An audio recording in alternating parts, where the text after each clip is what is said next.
Soufriere called Bevan Lewis. And I used to go up to Soufriere, and going up to Soufriere, I always met him, Leroy John Lewis. And he was always a jovial person, a easygoing person, always prepared to crack a joke.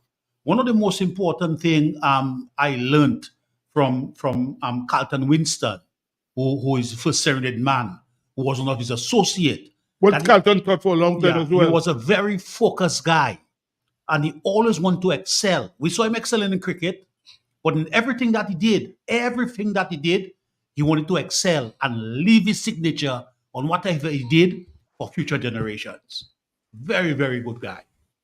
Dr. Fountain, Lobby. Yes, well, I really want to join my voice in extending condolences. I mean, me and Leroy go way back to SMA days, I knew him from since then at the SMA, and I'd not seen him in a long time. And then a few days ago, I met him in town.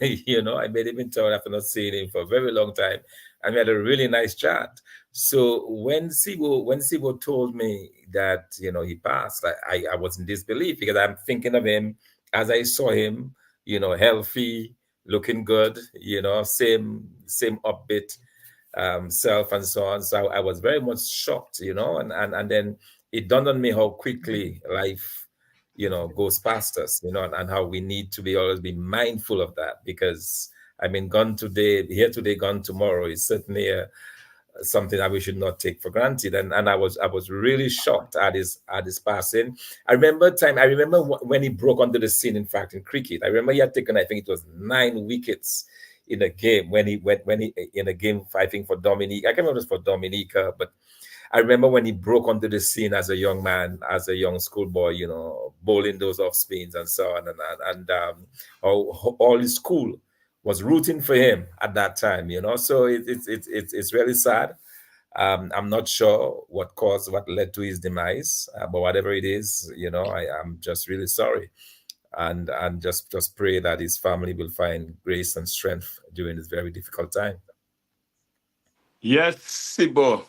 As you said, brother, I was shell shocked because I was in Dominica for Carnival. I met, John Lewis, I was in the gardens. We always talk about cricket. And do not forget, this is the second trailblazer we have lost from the South. The second one in about, 2 or 3 weeks. Well, Rafa was buried this week, Rafa. Yeah, Rafa. Both guys, they had cricket in their inner soul. Cricket. Can you hear me, Sibo? Yeah, go ahead.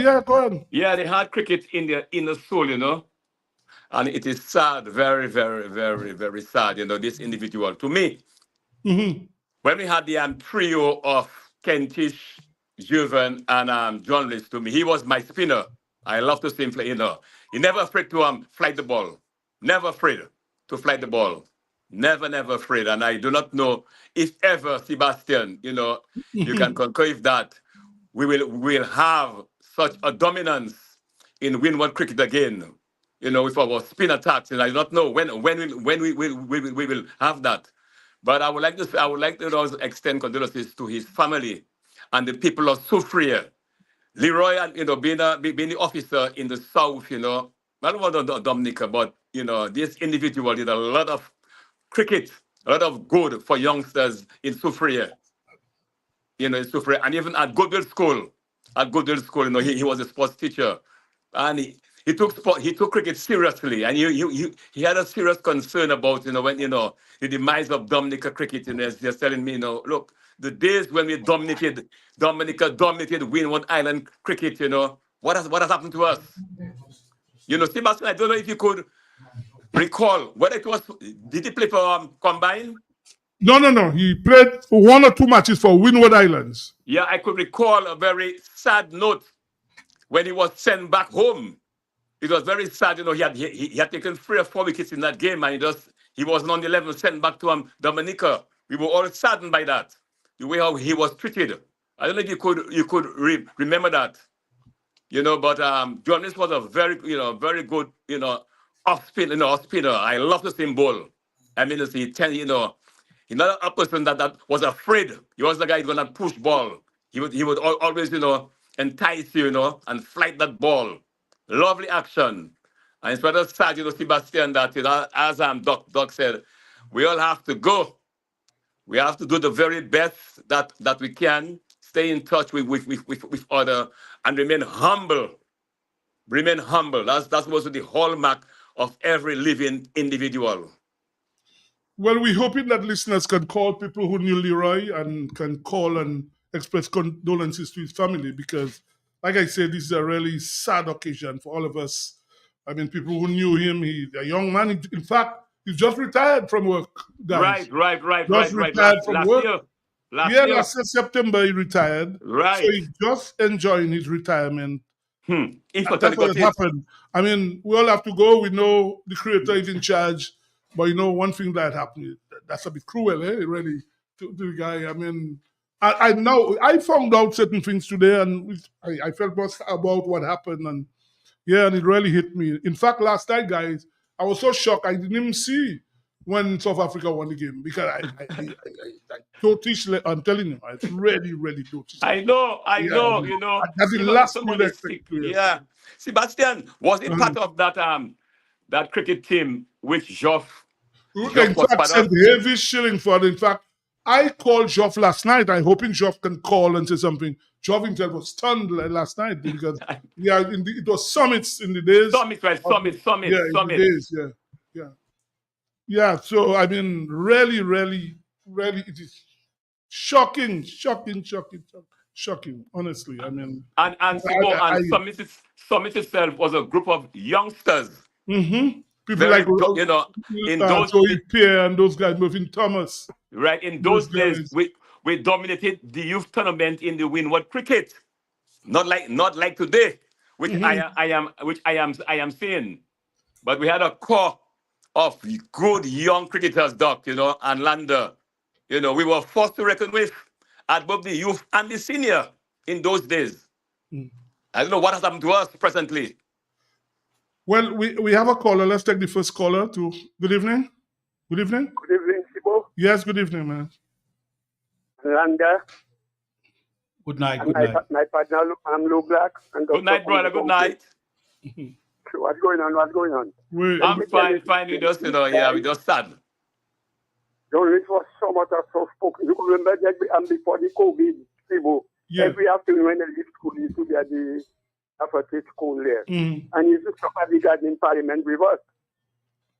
Yeah, go ahead. I know in the afternoons, in the gardens. He used to be there with us. And not too long some time back, I met him in Tong, and we're speaking, and then I tell him how is the wife or the mother.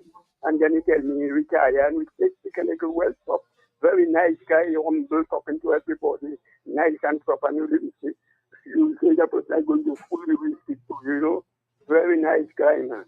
When my son tell me his passion for this picture, I will take her because we are, you know, he's a very nice, good guy, and that man could be a terrorizer for kids in the garden, you know, and so on. And, you know, I kept my sympathy. Okay, thank you. Well, we have with us Dave Joseph from England, who knows Leroy very well, and he wants to express some about Leroy John Lewis. Dave, good evening. Hi, good evening, Sibo, and good evening to your panel members, Emmanuel O'Black. How are you doing?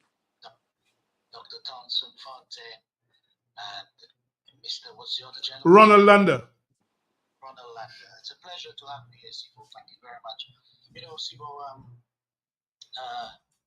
what I'm contemplating is how to fill the void left by the death of a loved one, you know, and just beside letting time go past, you know, Leroy, LJ, to those outside of the Soufriere, Sponsen and Gallion catchment area, affectionately known to us in that region as Obu. And we grew up as children. What a phenomenon is this chap? The sporting freak, really. There was nothing by way of sport where it calls on your physical attributes that Leroy wouldn't learn and master. Nothing at all. I mean, I grew up with Leroy from the very tender age. He's a year or two older than me. there was nothing by way of a physical sport. I think Leroy, not that I was as gifted and talented as he was. Has always been, where sports concerned, a work in progress. But in Leroy John Lewis' case, he was a phenomenon. I recall having left Dominica in '79 and I rejoined my parents in the UK. I was quickly drafted into Lords at the MCC Cricket School on trial. Philip De Freitas had done his first year there. And Simo, you will know of Donald, aka Don Wilson. He's the top left-arm spinner for Yorkshire and England. He was the new indoor cricket school coach. And I recall while we were going through our places, he says to me, you're distant, young man, you're distant. And I said to him, you know what? I'm in the country for about 9 months now. And what I'm seeing before me, I just think of one person. And he said, oh, I said to him, there's a gentleman by the name of, a young lad by the name of Leroy John Lewis. There is no other off-break spin bowler I know better than him. And I pestered him, and I was on the reserve for the following year at the MCC Young Cricketers, and I just lost the appetite for cricket. And I remember being at Lord's, and I met Don, and he spoke to me of this lad. And I said to him, by the way, he's in the UK, he's somebody has brought him up here to play in the Lancashire League, and he made contact with Leroy. And when he saw Leroy bowled, he sent him straight away to Alts Grover, Alts Grover school, training school. And he said to me, this gentleman breaks the balls square 90 degrees. But the only thing that will make him a phenomenon in bowling, he needs deception. He needs to bring in something beyond just the straight breaking ball and bamboozling bowlers and batsmen. And right throughout the season, his first season, Leroy John Lewis was headline news on local press. It's a 9 for 2. It's an 8 for 4. It's a 6 for 12. And when I heard the news of his passing, Sivo, man, it's really dented me. Dominica's lost somebody in Leroy. True. Sivo, any sport, you name it, Leroy mastered it. Well, Leroy and I were cool, very cool, as they say. Very cool. I mean, quiet guy. As you know, didn't say much. Very cooler guy, man. Very sad. So I feel your pain as well, Sivo, because I know he spoke highly of you. He really looked up to you. And I know in your opening remarks, I felt it as well. Mm-hmm. I really do. And like Lobby, he always talks to me about Lobby as well. And man, Leroy passing I know. just put a spark in me about life and what life gives and takes. Yeah. You're very right. You're right. Mm-hmm. Well, Dave, thanks for calling, man. Thanks. I know how you feel. I mean, tough. Thanks for having me. Thank you, man. Thank you. Thank you, man. Pleasure. Thank you. Yeah. It's very. Another caller. Good evening. Hi, good evening, gentlemen. How are you all doing? Very good. Very good. Well, I'd like to offer my condolences to his sister, Petula Allen, the wife of Robin, the Calypsonian, and his sister. Okay. Yeah, let me sympathize with her and her family. Because this morning she called me and she told me her brother passed. But I didn't really know who was her brother. Because I only knew her as my girlfriend, she's my pal, but I didn't know her brother. So this morning she told me that. Yeah, my sympathies going out to her and the rest of her family. May his soul rest in peace. Have a good night, gentlemen. We'll talk later. Yeah, thank you, man. Thank you. And Sibo. Yes, Lobby. Hold on, Lobby. Another caller. Hold on. Good evening. Yeah, good night to the complete panel. Mr. Landa, what's up, boy? Good night. Okay. Lobby on the other side. I'm fine. How are you doing? Lobby? How are you doing? Okay, like you got like yeah, all right. And the doctor himself, the doctor. You okay, doctor? Okay, you getting ready for the 7th? Okay. Don't laugh, man, Sibo. Sibo always laughing. No, you always come with something extra. Sibo, let me give you a little joke. No, we don't have time for joke now. This is serious. Okay, no, A man died. We don't want to be laughing now. I tried to tell you, when you laugh, you do like a fella, so I don't want you to laugh. That's what I was trying to tell you. Yeah. Okay. You know what I mean? Okay. Now I want to say good night to everybody again, and I want to sympathize with that man, because when I was a little boy going in the botanical gardens, I used to see Mr. spinning ball, and I used to wonder how Mr. doing that there. You know what I mean? And Mr. mashing up some stumps there in that botanical garden. And a lot of people don't know about that. But what I admire about Mr. looking like he's 19 years old, was a little boy. A little boy. And the man quiet, the man don't look at nobody's trouble at all. That is what I admire. So I call on those in authority. Give Jacqueline her lipstick. Give Tony all his baton before he dies, because we have a lot of good, talented men that play in Dominica, like Sebastian, and a lot of people don't know about Sebastian. A lot of people. Look like a coach. A lot of people don't know about that. So I want those in authority to bring out the names of the people, put it so the people will know. It's not going to die alone. And even though the man dead now, and he's now talking about him, and now people getting to know how good the man is. So I want to sympathize with the family, and let's just take it easy. Thank All you, right? man. Thank Bye-bye. you, man. Thank you. Nice words. Because I just hope he gets a good send-off whenever he's ready to be put away. I say it's a sad occasion, really. I mean, it has shocked everybody. Most people, in fact, there's some people who still don't know that happened. I mean, in fact, talking to Glenn Etienne in Windsor Park this afternoon, he was telling me, man, that was very tough for him. Very, very tough. I know. And Simbo, as I'm saying, gentlemen, you're looking at, we're a small nation. And in terms of committed people in Dominica for sports, we have a lot of people. People have migrated. People who know who are committed to moving this country forward. Look, you have Rafa, who have gone, in the South, and have done so much for cricket. Now you have John Riss. And the thing that John Lewis just retired. I mean, He just he retired, worked for over 30 years. And whether Sebastian, my concern is whether he got his money, because what people retire and take a long time to get their money. Well, the authorities, some of them deliberately doing that too as well. And I'm saying that that it is very, very, very sad, Sebastian, that people. First of all, so many of us have been doing things, from our own good, and people take it for granted. Whereas you have some other people before they move, they do this, they want to be paid. And men. We lost you. We haven't done a call anyhow. Good evening. Oh. Hey. With John Lewis, talking about Sophia. Yeah, Leroy John Lewis, yeah. He passed out?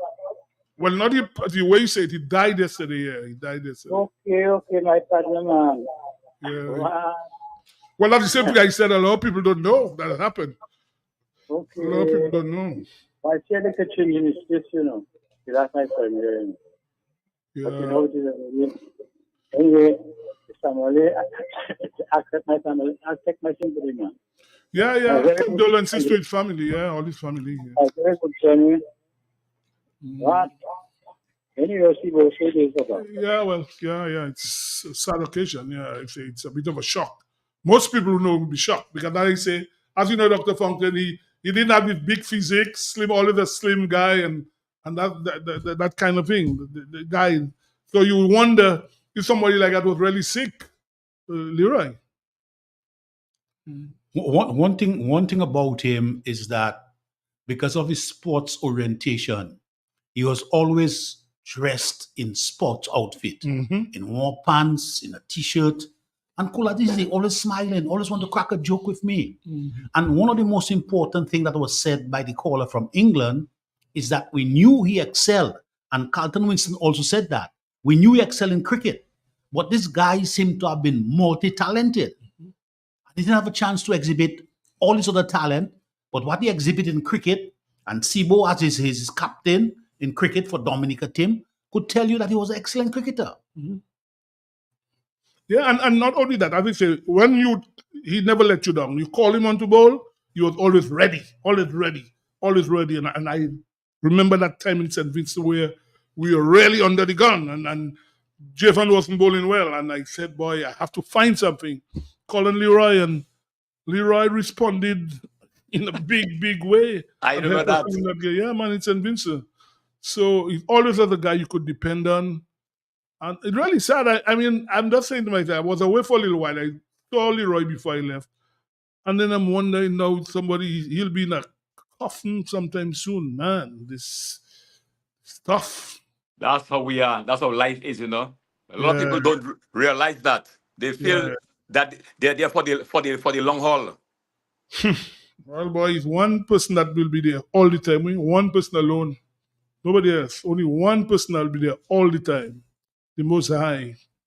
So if people believe they come, then they in charge. And like I hear some of them were all in Stock Farm today, walking all about Stock Farm, giving money all over the place today in Stock Farm. So let them believe they can go ahead and do all this foolishness all the time. Okay, one person are in charge. But I say it's a sad occasion for us on Sports Rap. I mean, Leroy's gone. We can't bring him back, guys. I know. Can't bring him That's back. it. Yeah, we can't bring him back. So Cricket has lost a trailblazer, you know, a committed coach, you know. Cricket is yeah, he wonderful was for a coach. cricket, you know. Well, he worked at the Goodwill School for I know the many Goodwill School and years. the staff for years. I know that. He was a coach at under 19 level as well, and that's the other thing. Yeah, so And you know, a good guy in the Sufre area in the south, you know. Mhm. Good guy, you know. And he'll be missed dearly. Yeah, well, we're going to take a break just now, guys, because we have the president. Obviously, we have more to say about Leroy as time goes on. So, like I say, it's a sad occasion. I mean, it's a different type of sports rap tonight, but we have the Athletics Association president. He'll join us after the break. Before the break, though, I just want to say that in La Plaine on Sunday from 1 o'clock, there's this 5-on-5 small goal football. Bless up Mr. Ron Green. People who want to take part can register from on the 6th of July at La Plaine. It's a 5-on-5 small goal football competition. You can register, call people like Mr. Ron Green. As usual, he never stops working up in the southeast. So it's on the 6th of July. It's 5-on-5 small goal competition up in La Plaine. At the name of the place is the RMG Sports Complex playing field in La Plaine. Okay? So we'll take our first break tonight. When you want the best, what you do? Shop at SCS. Better than the rest. Go shop at SCS. And they all compare. Shop at SCS. You get more for what they say. Shop at SCS. Shop at SCS. Yeah. Shop at SCS. Shop at SCS. What they say. Shop at SCS. SCS family, customer friendly. With 3 locations, it's so convenient. And our prices, they are the nicest. Madam Ministry, that's where you belong. So tell your mama, tell your papa, shop at SCS. Tell your son and your daughter, shop at SCS. Auntie, nan, and cousin, friend, open power, all of them. Grandma, grandpa, open neighbor, girlfriend, boyfriend, side. What? Shop at SCS. Shop at SCS. Shop at SCS. Shop at SCS. Check us out at Portersville, High Street, and downtown Roseau. Rudolph Thomas Enterprise in Portsmouth, your suppliers of building materials and hardware products. Over 20 years experience in the business. Rudolph Thomas has lumber and plywood, Portland and tile cement, steel rods, galvanized and fenced pipe, and Rudolph Thomas can meet all your wire needs. Galvanized roofing sheets, doors, windows, toilet sets, face basins, and bidets. PVC piping, fittings, and lattice. Check out Rudolph Thomas for ceramic and vinyl floor and wall tiles, nails, nuts and bolts, paint and painting supplies. And check out their line of electrical and hand tools. And Rudolph Thomas is your one-stop shop for hard-to-find items like fiberglass mat and fiberglass resin, and welding rods. Go now to Rudolph Thomas on 1240 Bay Street in Portsmouth.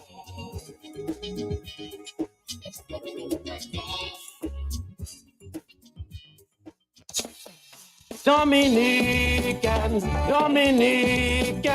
enjoy your property, protect your property. You homeowner and businessman, protect your property, enjoy your property. Can't wait for the hurricane, can't wait till you flood again, can't wait till your roof fly out and all your business coming out. Remember, no insurance company will insure your property when a storm is approaching. Get ahead of the hurricane season and insure with a company who gives you the assurance of payment for your valid claim. Come speak with us today at the New India Assurance Company Limited, upstairs AC Shillingford and Company Limited, 24 King George Street, Roseau. Bring along an up-to-date valuation from a qualified engineer and get insured today.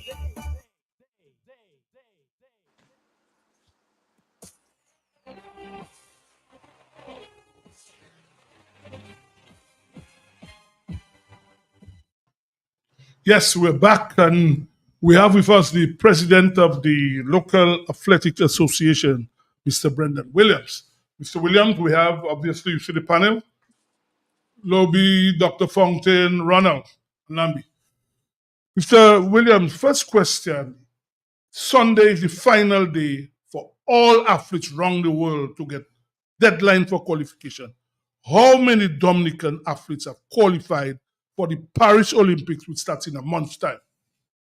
I think I should say good evening to everyone first before I commence. So Right. Good evening to everyone in studio. Good evening to all those on the panel and all the listening public of Q95. The deadline for Paris Olympics as it relates to athletics is on Sunday, the 30th of June. And thus far, we only have one athlete qualified. That is Miss Thea Lafon-Gatson. Well, you know, Mr. Williams, a lot of Dominicans, obviously, hearing this thing will say, but every time we hear Olympics, Dominica had one person, athletics not going in here. What is going on? Tell listeners out there what's going on, because people don't understand it. Why it is that we only have one qualified athlete for the Olympics. So every year, every Olympic cycle, the Olympic qualifying mark goes up. And now they have instituted a quota system for the Olympics for quality of team. So there's 32 athletes in certain fields, 36 for others, and 28 for some events. So there's also a ranking system instituted by World Athletics, and it is not based on the best performance, but the most points you can accumulate based on the type of competition that you attend. So, for example, Dominica and a lot of the smaller nations across the world would be, how should I say, disenfranchised from going to these events based on, where they come from. Mm-hmm. So the US athletes will have more competitions which rank more points. So, for example, competing at US trials would also almost equate the same amount of points as going to a Diamond League. Fortunate enough, we have athletes like Thea Lafon. Even though she was not qualified, she would have still attended the Olympics based on her ranking. She's currently ranked 4th in the world in triple jump, and that is not based on the distances she has jumped. It is also based on the amount of competitions and type of competition she attends. So we could see that Thea Lafon is a staple on the Diamond League. So she competes at almost every Diamond League that has triple jump. So that is why she is one of the highest ranked athletes, because she accumulates a lot of points from being in the top 3 every event she goes. Also, even though the qualifying deadline is the 30th of June, we have 5 athletes who are up to compete, where their names are down to compete at the Jamaica trials. And these athletes are Denick Luke, we have Tristan James, Mariah Toussaint, Floyd Pond, and Joshua Sejean. So these athletes are slated to compete over the weekend to see if they could qualify at that event. In what areas? It starts tonight, in fact. Yeah, it starts tonight. It starts tonight in Jamaica. So we have Joshua and Floyd in the 100 meters. We have Mariah in the long jump, Tristan in the long jump, and Denick in the 800. Denick does both the 4 and the 8. So they're looking to qualify, if it's not based on points, but also based on the distance or time that they run. But also, Dominica has the opportunity of sending 2 athletes for athletics. I'm speaking solely on athletics. 2 athletes to the Olympics, 1 male and 1 female, based on universal placement. And the only events that's allotted for these athletes to compete if we do not have a qualified male, is in the 100, the 800, and the marathon. But with the 800, an application has to be made because they're only taking 3 male and 3 female athletes across the globe. Is there a time? Is Yeah. there a time In terms of, Danik has to run? well, Can Danik you has, run, if you run 150, can he enter? well, Danik 1.50? Danik has already run 146. I saw right. I was about to ask you that, but I saw he yeah. took part in a race. He took part in a race, and he was like and I think he qualified like 143 or something. 144 so something. He was very 144. close, yeah. 144. Yeah, So he and- was very close to qualifying. Yeah, Huh? so he ran that race in Bahamas 2 weeks ago. That was the Right. NACAC New Life Invitational. He came second in that event. Right at 147. But why is he competing in the 4 and the 8? Which I find is very, I don't know how he could run the 4 and the 8. So when I spoke to him, we spoke about it earlier in the season, and we spoke about it as recent as 2 weeks ago, specifically on the 400 meters, is because he's building his speed. Because he's also doing other odd events in Jamaica to build the endurance. So he's working both on the speed and the endurance. No, but in the competition, yes, I can understand that. But in the competition, why he has to do the 4 and the 8? So, well, no, he's basically trying to see what times he get in the 4, but the 4 is after the 8. So But he's I just after, find, he's I after- just find to myself, if it's my athlete, if I'm the person, if I'm there with him, if I'm the person coaching him, preparing for that, you know that I would make him run only the 8, put everything into the 800. So To that run is the why 4 already. The 4 already is a handful. One of the toughest races, the 400. Tend to get the 8 is even tougher yet. so I that really is why cannot understand at all. that's what I was I going to really can conclude. understand that. He's running the instructions that he got is to run the 8 first. The 800 meters is before the 400. So if the 400 was before the 8, he would not run the 4.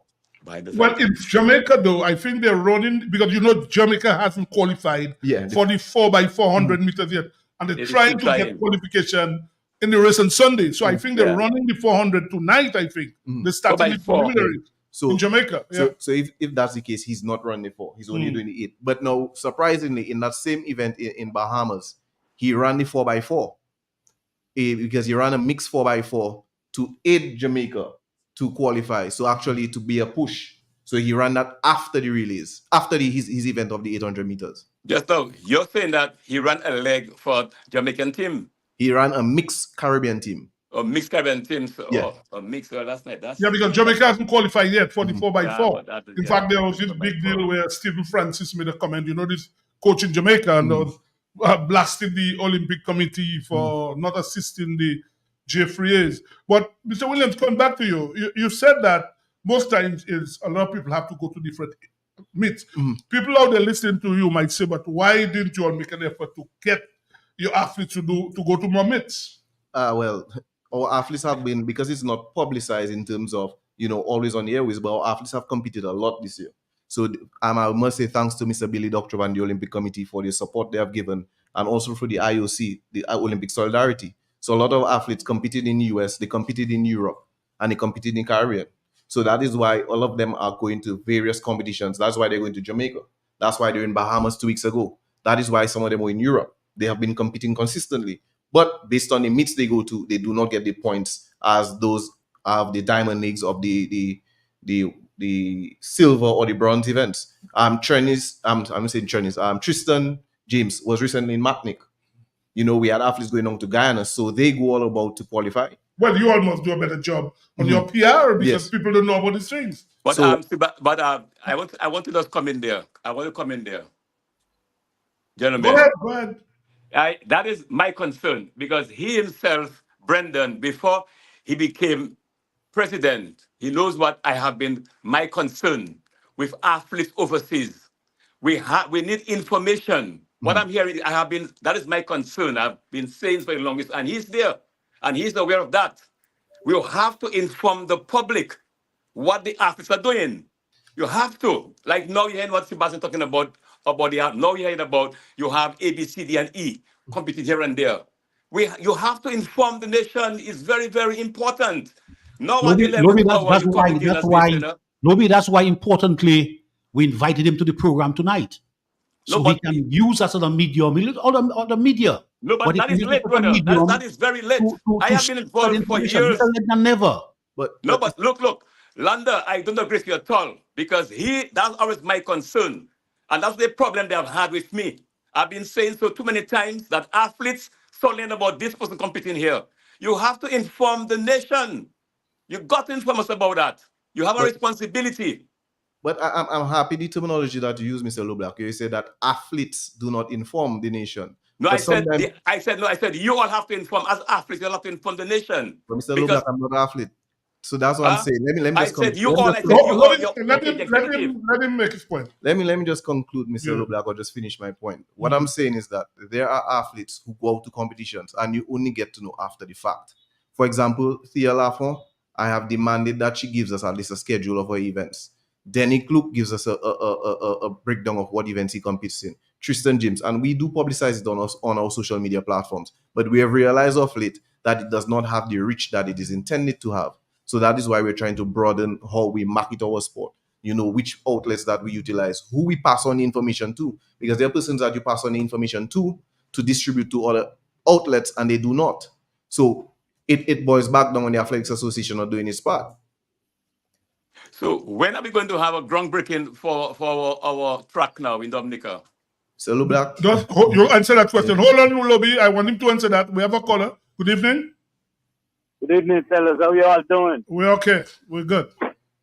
Good. I hear Lobby beating up on the young man in the studio. If Lobby could hear me, let me say something. I think, Lobby, you beating up on the wrong man.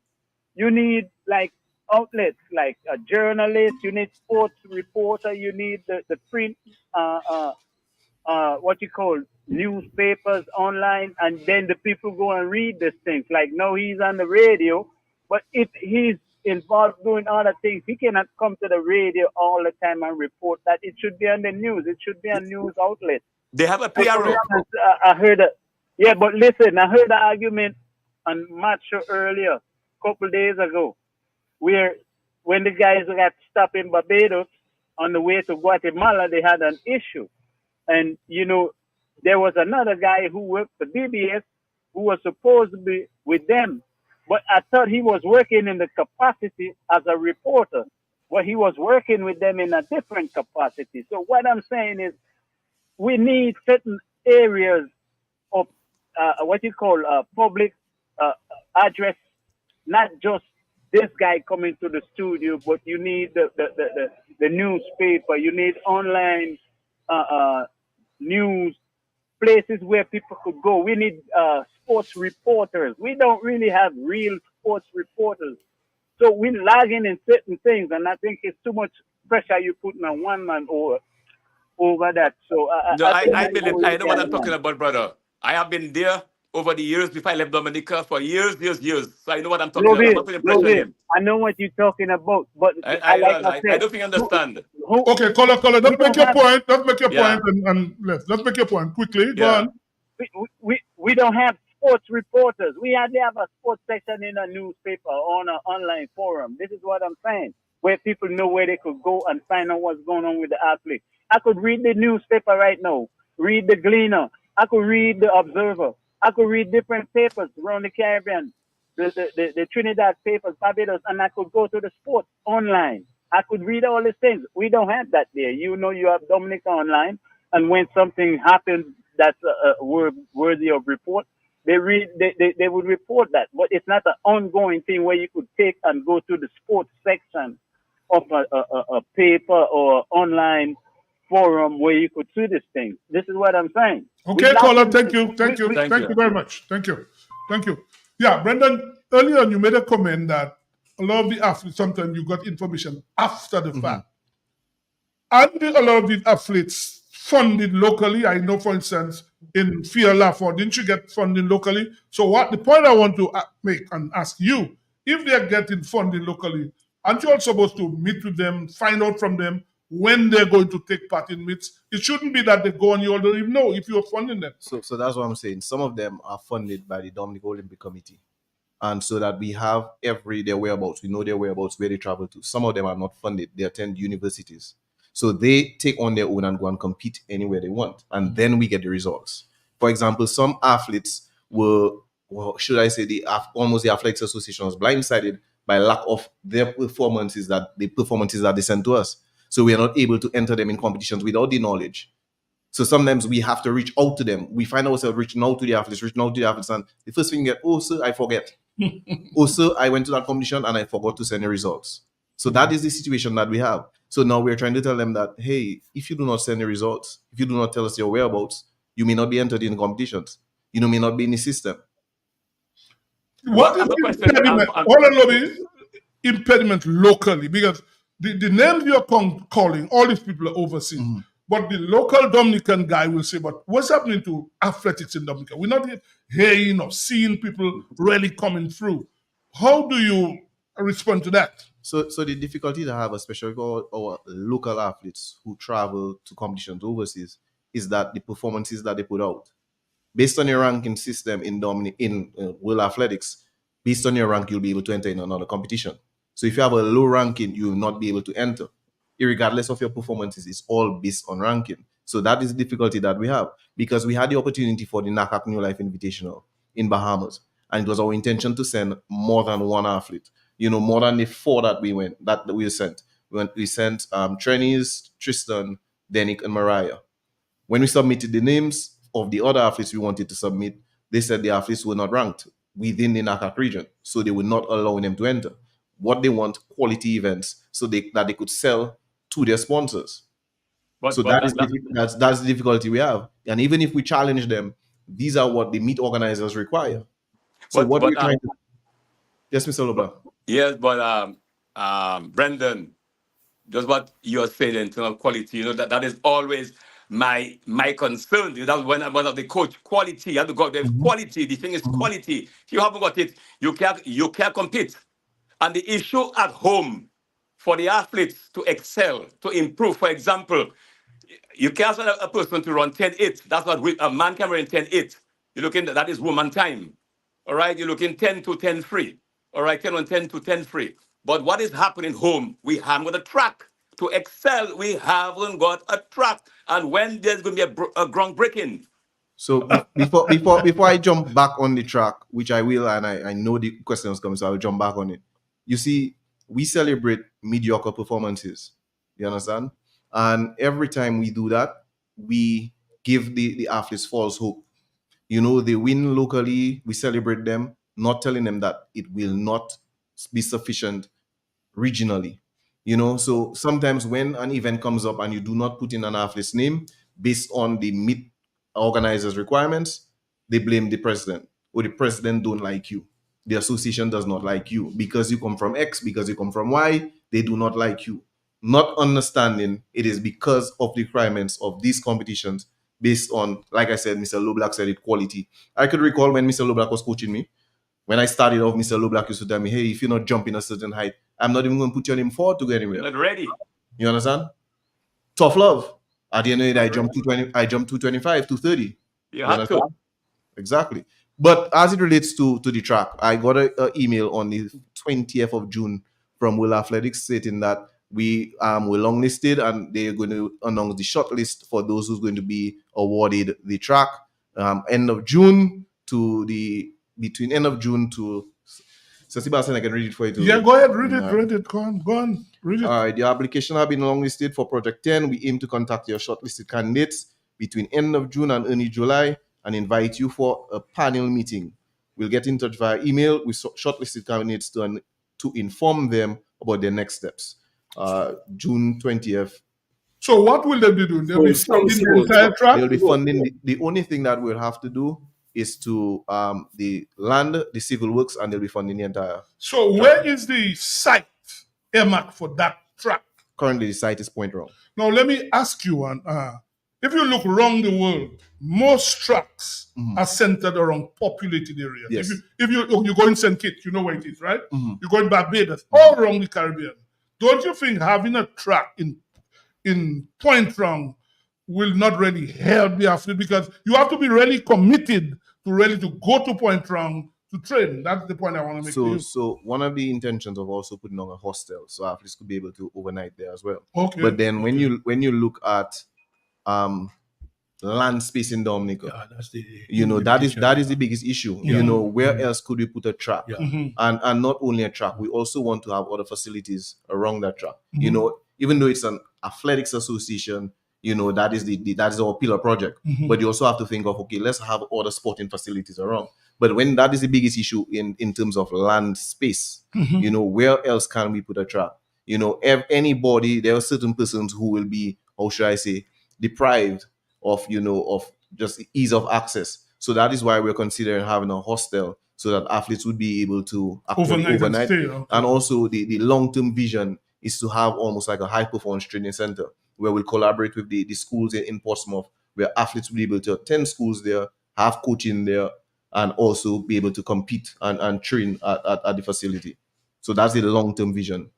Okay, that's good. Let's stay on track with that. Let's see how we can make that happen. And let's focus and make that happen, because we've been waiting for a while for something like that to happen. And that's the only way you can develop your local athletic program. Now, we've got Before you go on that, I think I must mention that. So I have been dialoguing, and we have already started proposals with 3 individuals. Jerome Ramin, who is coming home for, I'm not sure if he wanted me to say that, but he'll be home soon. Fabian Flora, triple jumper, and also Thea Lafont. So we're going to collaborate to basically develop mini facilities. So the intention is to have triple jump and long jump runways, and also throw-in circles. So at least our field athletes, where we have been most dominant in the regional competitions and even on the international scene, because all our medals, all our prestigious has come from triple jump. So that is what hold on, look, let him finish. So that is what we want to do. I'm not sure if people remember in the Windsor Park before, there was a long jump, a synthetic track. So that is what we're going to do, have synthetic surface with World Athletics regulated circles as well. So this is the proposal that we've been doing, and we're going to go through a crowdfunding. So persons would be able to donate towards the project.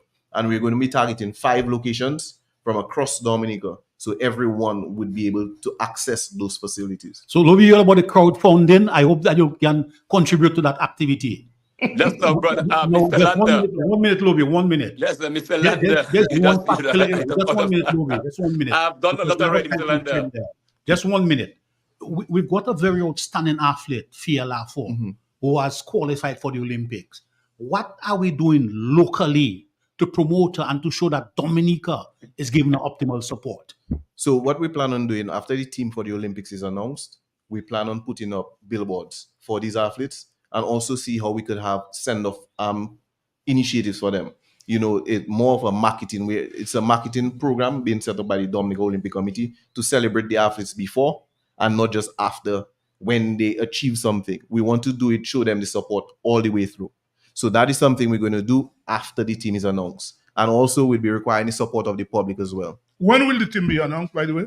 Because the Olympics starts in a month's time, right? The Olympics starts on the 25th of July. Yeah. So within the next week and a half, the team will be announced. So when will the team, are you all going to have a small camp or something go? Because I know, for instance, Jamaica, they're leaving early to go to Germany to train to prepare for the Olympics. So I can speak about the athletics. The athletics delegation will be going up to the Netherlands.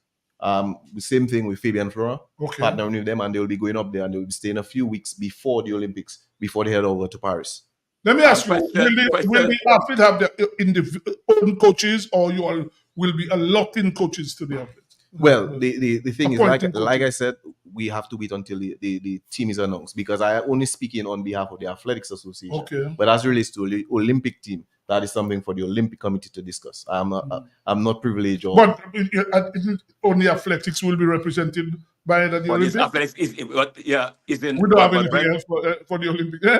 Let us just wait. I have a question for you. Maybe you know something we don't know. Go ahead, Lobby. You want to go, Dr. Funken? Any question? You on Lobby?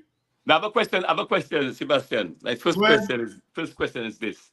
I heard a name there, Floyd Pond. Yes, sir. Right, this is an athlete of mine, which you know. What time has he run for the year so far? 10:40. 10.40. That's correct, sir. He ran. So you and the qualifying time for the Olympic is what time? 10 flat. 10 flat. 10 flat. And I was shocked. First of all, when I thought this individual, he just disappeared from the radar. Then I heard his name surface. No, I've been contacting his name surface. I wondering what was wrong with him. So he Oh, ran no, 10-4.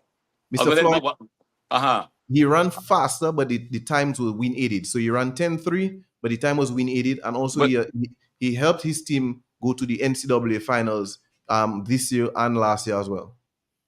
But did he run in the NCAA? Yes, he ran the NCAA, but as part of the quartet. For he ran at a really, okay, not an individual. But he went to the regionals. Yeah, but the one thing is this, I just want to just talk to Sebastian and the nation when you speak about qualifying. Now we are a small nation, first of all, like the OECS. And you won't have numbers going neither to the World Athletics or even the Olympic Games. All right, you may have 3-4, and from home, what I've done in terms of like most of the islands, you'll find that some of the athletes is based in the US.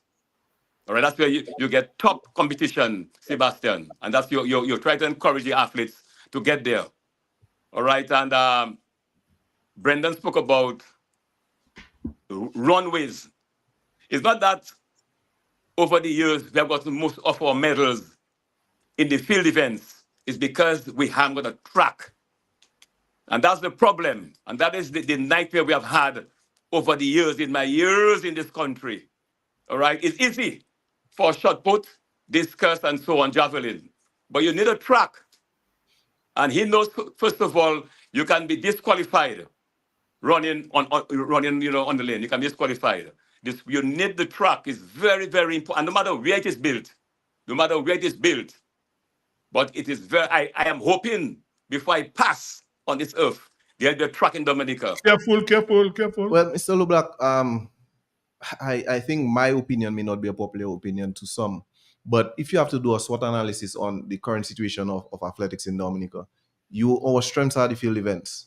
So why not, just improve on I don't think so, no. Let him finish. Let him answer, Let him answer. Our strengths are the field events. We have shown that over the years, from the Bino brothers to Jerome Romain. No, when Mr. LeBlanc. Go ahead. And with that, we have understood that that's our strength. So let us capitalize on our strengths and improve on it.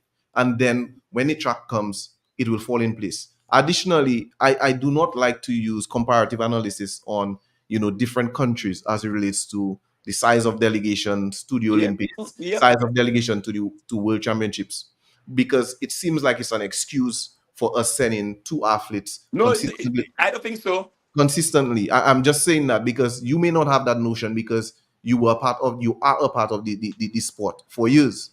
But then when you look at St. Lucia, who has a bigger population with over 40-something athletes within the NCAA system, they only have two athletes qualified. One athlete qualified.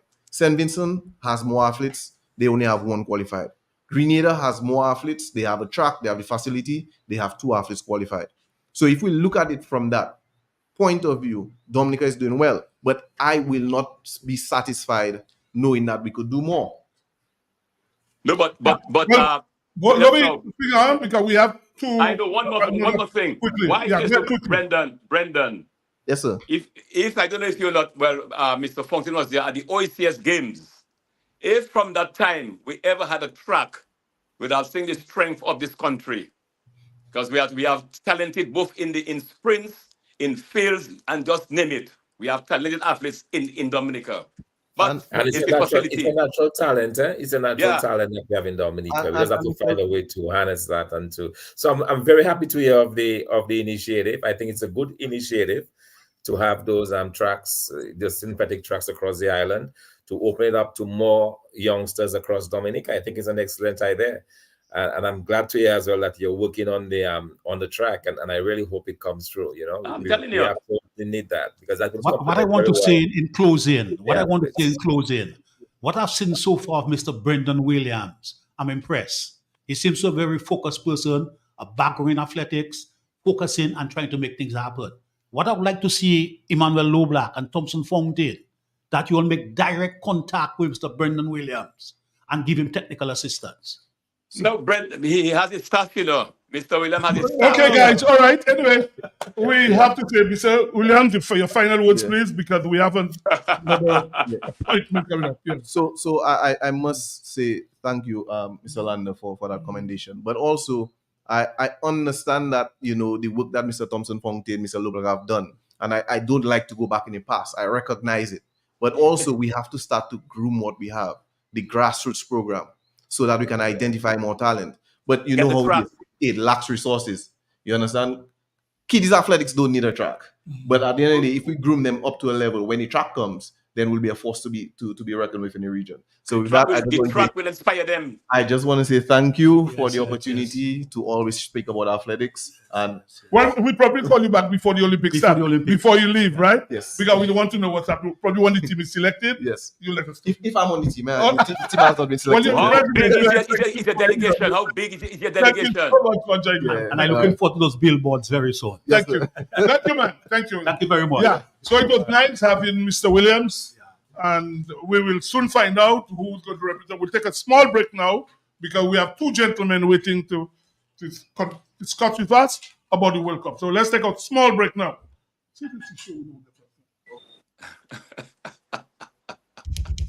When you want the best, what you do? Shop at SCN. Better than the rest. Go shop at SCN. And they all confess. Shop at SCN. You get more for less. Shop at SCN. Shop at SCN. Yeah. Shop at SCN. Shop at SCN. What is that? Shop at SCN. ACS family, customer friendly. Different locations, it's so convenient. And our prices, they are the nicest. Madam, that's where you belong. Tell your mama, tell your papa, shop at SCN. Tell your son and your daughter, shop at SCN. Auntie, nan, and cousin, friend, open power, all of them. Grandma, grandpa, open neighbor, girlfriend, boyfriend, side, what? Shop at SCN. Shop at SCN. Shop at SCN. Shop at SCN. Check us out at Pottersville, High Street, and downtown Roseau. Rudolph Thomas Enterprise in Portsmouth, your suppliers of building materials and hardware products. Over 20 years experience in the business. Rudolph Thomas has lumber and plywood, Portland and tile cement, steel rods, galvanized and fenced pipe, and Rudolph Thomas can meet all your wire needs. Galvanized roofing sheets, doors, windows, toilet sets, face basins, and bidets. PVC piping, fittings, and lattice. Check out Rudolph Thomas for ceramic and vinyl floor and wall tiles, nails, nuts and bolts, paint and painting supplies. And check out their line of electrical and hand tools. And Rudolph Thomas is your one-stop shop for hard-to-find items like fiberglass mat and fiberglass resin and welding rods. Go now to Rudolph Thomas on 1240 Bay Street in Portsmouth.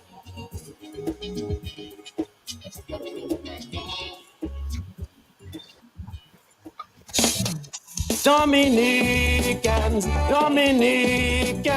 insure your property, protect your property. You homeowner and businessman, protect your property, insure your property. Can't wait for the hurricane, can't wait till you flood again, can't wait till your roof fly out and all your business coming out. Remember, no insurance company will insure your property when a storm is approaching. Get ahead of the hurricane season and insure with a company who gives you the assurance of payment for your valid claim. Come speak with us today at the New India Assurance Company Limited, upstairs AC Shillingford and Company Limited, 24 King George Street, Roseau. Bring along an up-to-date valuation from a qualified engineer and get insured today.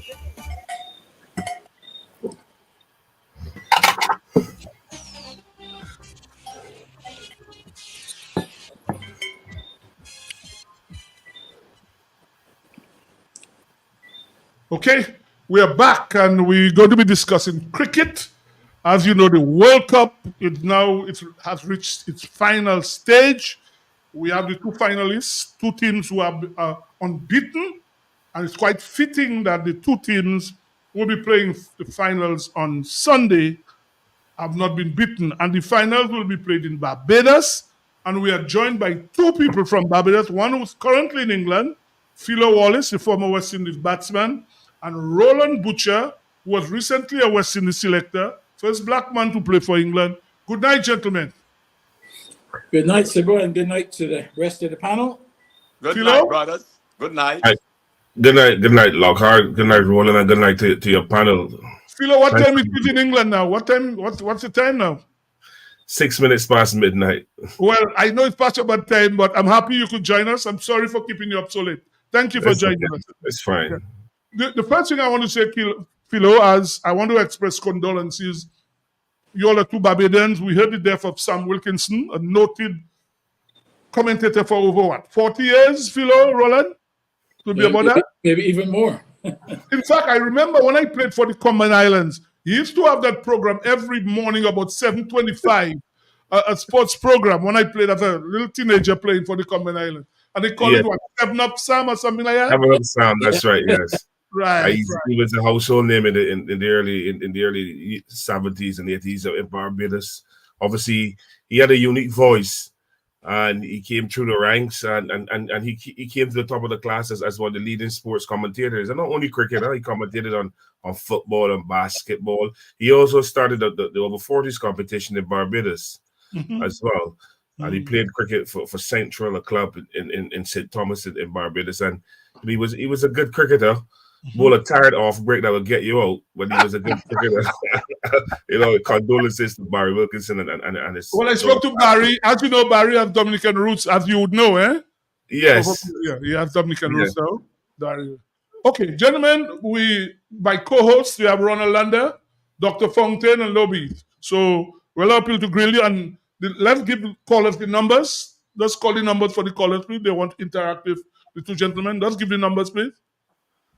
Numbers are 449-3095, 449-3096, 449-3097, 616-4257. Those are the local numbers. And the overseas or the international number, 305-432-9624. Let me run them one more time. 449-3095, 449-3096, 449-3097, 616-4257, and 305-432-9624. Over to you, Sibo. Gentlemen, first question. Where did it go wrong for the West Indies? Both of you gentlemen. Fellow ears before beauty. What you know about opening batsman? I take Lockhart that West Indies played one type of T20 cricket in the World Cup, and that was going hard at the beginning. Slugging. And if you look at the surfaces that the T20 matches were played on, the surfaces were not the best, and the surfaces called for application and maybe a bit more batting skills rather than hitting skills, because we saw in that quarterfinal game against South Africa on a pitch that offered something. We still went hard and ended up losing 3 or 4 quick wickets, and then we couldn't catch ourselves. So I think that if our think tanks would have adjusted the batting plan, I believe that we could have played a lot better. I know we don't seem to understand that T20 cricket is not about always power. It's about sometimes you need to adapt to the situation, adapt to conditions, and you have to adapt to those pitches. The pitches were relayed. No cricket were played with pitches for maybe 5-6 months. So the players were actually the scapegoats. I mean, you saw the difficulty on some of the pitches. You just need to use a bit more brain power. We did not use brain power. We tried to use muscle power, and we got outsmarted. We were outsmarted by South Africa. I ended up losing that very crucial quarterfinal game in Antigua. Roland? Lockhart, for me, the problem started before ball was born, right? And I will ask you. Well, probably you are quoted as saying that the team was not properly prepared. So, right. The team was not properly prepared. And the reason I'm saying it wasn't properly prepared is because for a major assignment like a World Cup, you need to have the guys together working over an extended period. It doesn't always have to be on cricket. It can be team building, all sorts of things, because you want to then operate as a unit, a team, right? West Indies, that didn't happen. You had 10 plus guys out of the 15 in the IPL, only 3 playing on a regular basis. Pooran, Russell, and Hetmeyer. All the others sitting on the bench. No match practice whatsoever, right? Then they turn up within less than a week before the tournament to become a team. You can't become a team. You then become a group of individuals, right? And add to that what Philo has said, with the style of play, with guys who don't have any match practice, you're doomed to failure. It was only a matter of time when it happens. I always believed that the West Indies had a puncher's chance. I mean, a puncher, you know, he can knock you out with one punch. The longer the fight goes on, you know that he don't have the energy to knock you out. And I felt that was the case with the West Indies. They were going to come into this tournament undercooked, and unless the same Russell, Pooran, and Hetmeyer stood tall, you were going to struggle. Hetmeyer didn't play at all. So now you're down to two guys only. Most of the other guys who were sitting on the bench struggled. The only ones that did reasonably well were the ones who were here preparing. The Roston Chase, the Akil Hussain, etc., etc. Most of the others who were in the IPL came here underprepared for a world tournament against the best in the world and expecting to win, no chance. But to be honest, a lot of the big teams, the way we've seen this World Cup go, if you see the smaller teams have had good results, and that's because the majority of the big teams, like West Indies, did not prepare properly. You know, some of the associate countries prepared better. The likes of Nepal, Oman, Scotland, the same Afghanistan, all of those people spent time.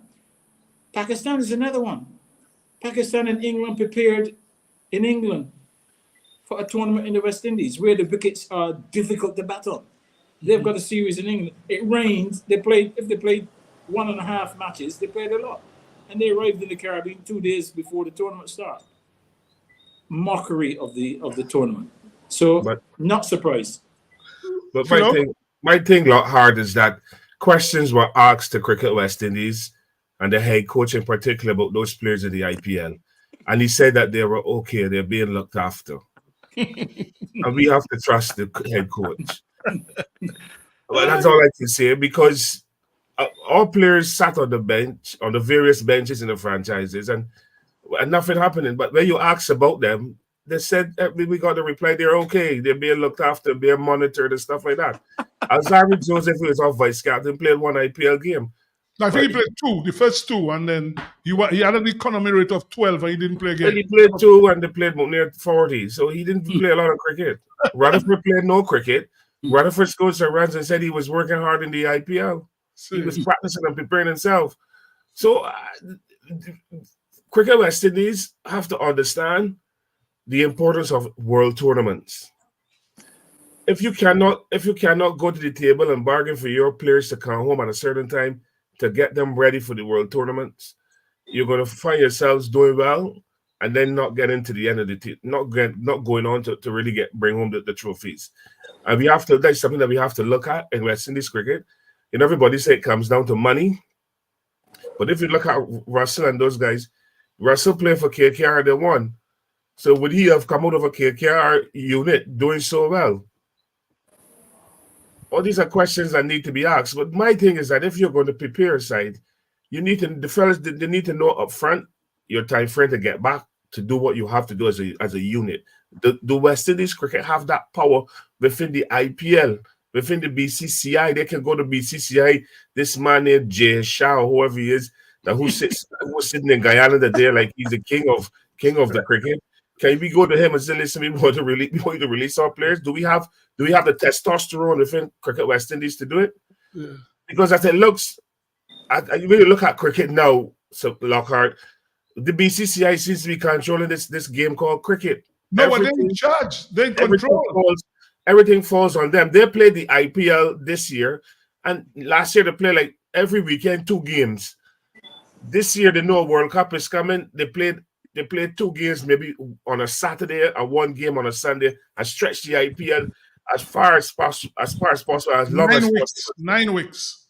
So they too have to be blamed, because if they had compacted their T20 competition, it would have given the international players enough time to get back to the respective teams. If you look at New Zealand, you were expecting New Zealand to be bowled out for under 100 against Afghanistan. You expect New Zealand to play against West Indies and bowl their 4 top bowlers out and then struggle going into the 18th over? You would ever expect to see New Zealand in dire straits in their cricket?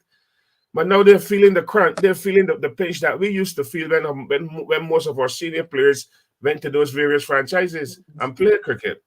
So it's something that needs to be discussed at the highest level. How can we get this IPL to compact their cricket so they can have an avenue, a bigger window for the World Cup, which is important, IPL or World Cups?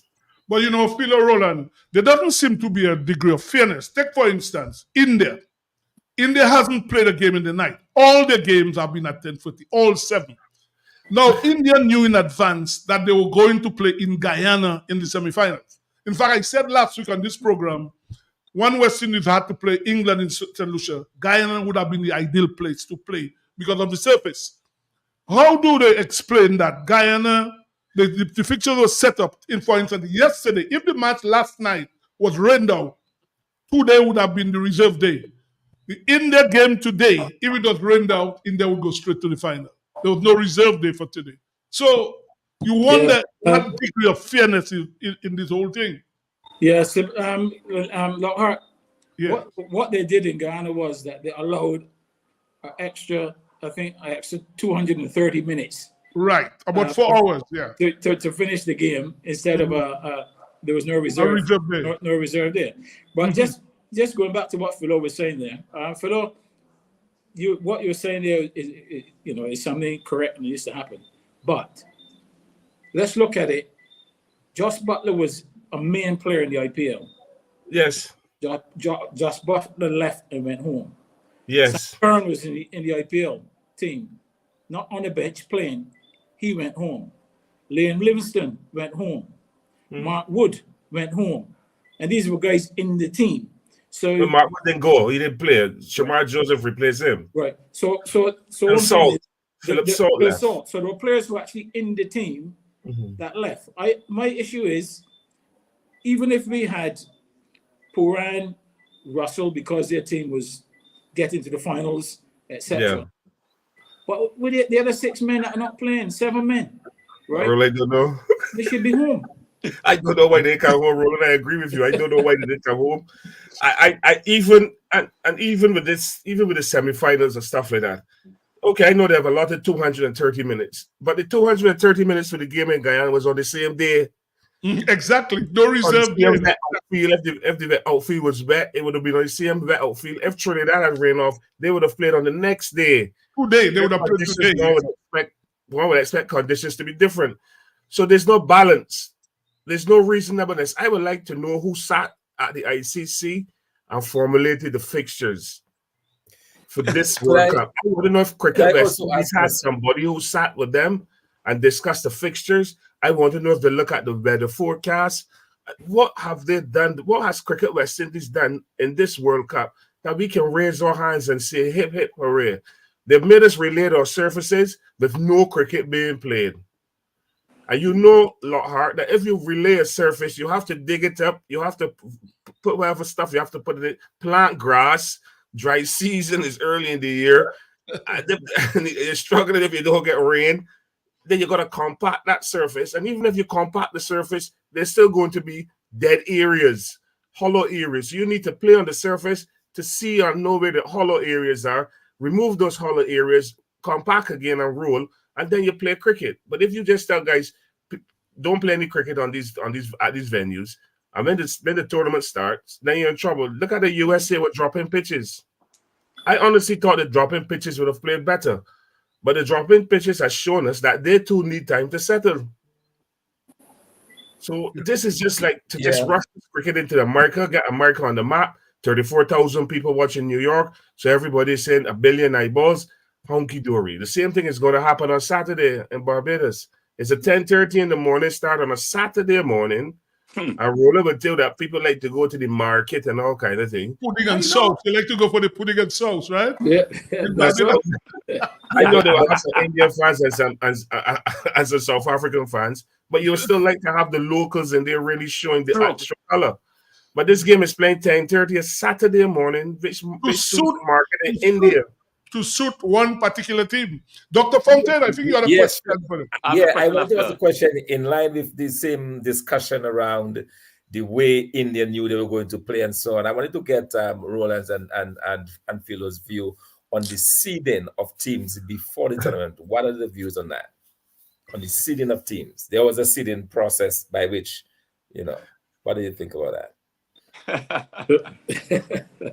I've been told I can go out. I don't bother me because I don't really, cricket is just my pastime to analyze. I've been told that this is the way how ICC have been doing it for years, seeding teams. But when you see the side, you're giving the side insight of where they're going. Because no matter where you place, you're that seed, and that is where you will be playing. You know who you're playing against and stuff like that. Even with Guyana, and the people are right. And I listened to the commentators today. The commentators said that the BCCI picked the squad to play the matches in the Caribbean. So they pick a squad for the Caribbean. India played not one night game in the World Cup, and it is okay because people believe that if you ruffle the feathers of India, that you ruffle world cricket and you won't get what you want. And a lot of people depend on India to tour. But I think that ICC needs to tell these people, look, this is a world event. They have other nations. They have even the associate teams have shown good form in this cricket. Yep. And people like Papua New Guinea, Oman, all they need is help in coaching, to help with this structure and get those players a bit more focused and play more cricket. I know Roland had a hand in getting Oman to Barbados, and it made a difference. So if the ICC is looking to spread this cricket and really make it a level playing field for all, they need to do more to help the associates and start from padding up and pushing up these 2 and 3 teams, because it's not going to bring equilibrium to cricket and people are just going to fade away and not play. So the seedings to me needs to that can come out of the cricket and play the cricket straight across the board. You reach the top, your top team, you play the second team in the next zone, and done with that. Well, why you have to cushion a team to get to a final to get eyeballs? And I'll tell you something that surprised me today. The Indian player who won man of the match was not even presented his man of the match award by a former Guyanese and West Indies cricketer. He was presented by a man from the television. That's true. Television company. But this is an ICC event, in the Caribbean. And we can sit down and just allow some man who sits in a room and the television because they are pumping money into the cricket to come and present an award to a cricketer in Guyana, where you have so many former Guyanese. In fact, Sawan was at the game. Crawford was at the game, and Sawan. They could have used them. Yeah, they use the man from the television the television station that they're using, Star Disney or Disney Star. That is not right for cricket. How could that be happening in the Caribbean?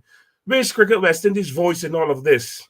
We now had a big conference in 2-day conference in Trinidad, and a lot of nice things have been said, but very little is being done. Just words, plain words. Question. One thing I want to say here, gentlemen. Roland, look back to the point. Lobby, hold on. Just wanted to say, Philo, based on what Philo was saying.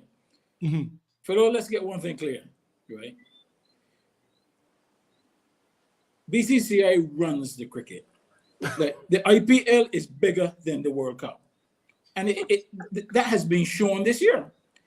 But the IPL has been able to run for 2 months, 9 weeks, pushing the World Cup into June in the Caribbean, which is in our hurricane season, etc., etc. So basically, ICC is not running the show. Okay. Right? The ICC is accommodating the running of the IPL, and basically that is the reality. I agree with you. We got so many ex-players in this region that when it comes to man of the match, it's a cricket event. Yes, it's a cricket event. Give the man, let the cricketer. It's been in the award. I mean, I agree with you totally on that. Sorry, you would see a cricketer handing out something at basketball. Let me ask you guys. Roland, you were a selector recently. I was a selector, and I want to be careful how I want to talk about the selection of our team. First of all, Philo, you're a cricketer, Roland.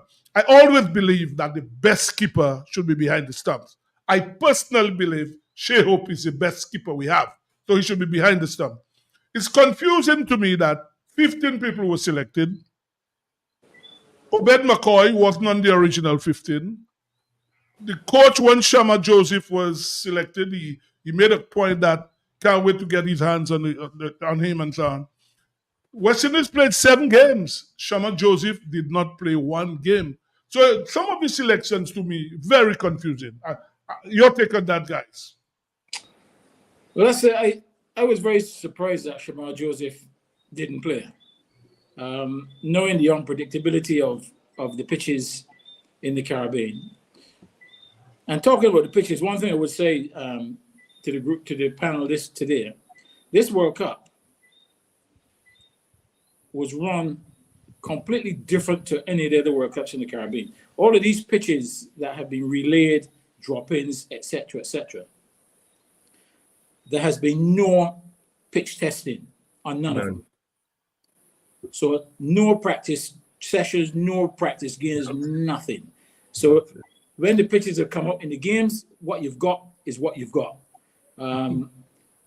Which for me makes, if you're relaying pitches, you've got to try and test them to make sure that, hang on, something's wrong with this, or this is good, we maintain that, we need to do this. But you don't find out in a world game whose fault that is. Is it ICC? Is it Cricket West Indies? It's an ICC event. So I guess at the end of the day, they have to take responsibility. But that was a mistake, particularly when you're using those drop-in pitches in USA, which you just don't know. They could have been very good or they could be very bad. But the fact is, there was no testing to find out.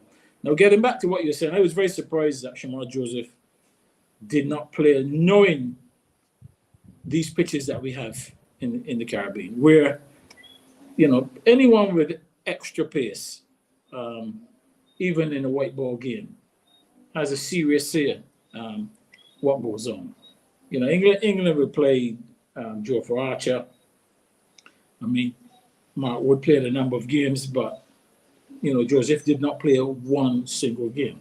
That was a shock to me. Philo?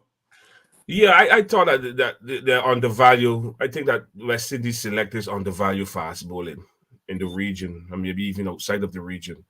When you look at Shamar Joseph and what he has done, okay, he played a game in the IPL, he went for 40, but they dropped catches and stuff like that. But here's a man in West Indies colours. We don't have a lot of wicket-taking fast bowlers. We played Afghanistan in a dead rubber at the best pitch in the region at Darussabi Stadium. We went for McCoy ahead of the fastest bowler in the region. I thought that we could have rested Russell, because obviously he played a whole lot of IPL cricket and he played 5 or 6 games leading into that game. You could have rested Russell, play Shamar Joseph. You had Shepherd going away for the birth of his second child. I don't know if he was the assistant doctor, but he went. And you brought in McCoy. So you could have had McCoy and Shepherd, McCoy and Joseph. You look at the two of them for the other games. But because you played McCoy and he took some wickets against Afghanistan, you had no choice.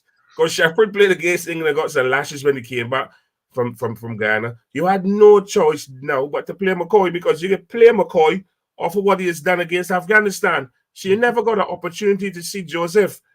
And this is Shamar Joseph, so you can't pick him. But if you were thinking, if our think tanks were thinking, they will realize, look, we can need the fast bowler somewhere down the line in this tournament. But because they undervalue fast bowling, they find themselves wanting. South Africa has utilized their fast bowler as well. India have utilized their fast bowler as well. And if you look at it, India is not even playing the guy Siraj. True. They're not playing Siraj. They've gone for Bumrah, Ashton, and the left hand seamer. Hardik Pandya is the backup, and the 3 spinners in the middle. Mm-hmm. So we have not planned our cricket properly. But yet we had a lovely camp in Antigua when they played against South Africa. Everybody was glowing about that camp in Antigua. But South Africa didn't have half of the team was there. What has happened since then? Did our think tank stop thinking and believe that we can muscle our way through the World Cup? So we've lost we lost the ability to think strategically, and we got caught out. And I don't think that we utilize all the experience that we have in the region that can help us to develop and build our cricketers.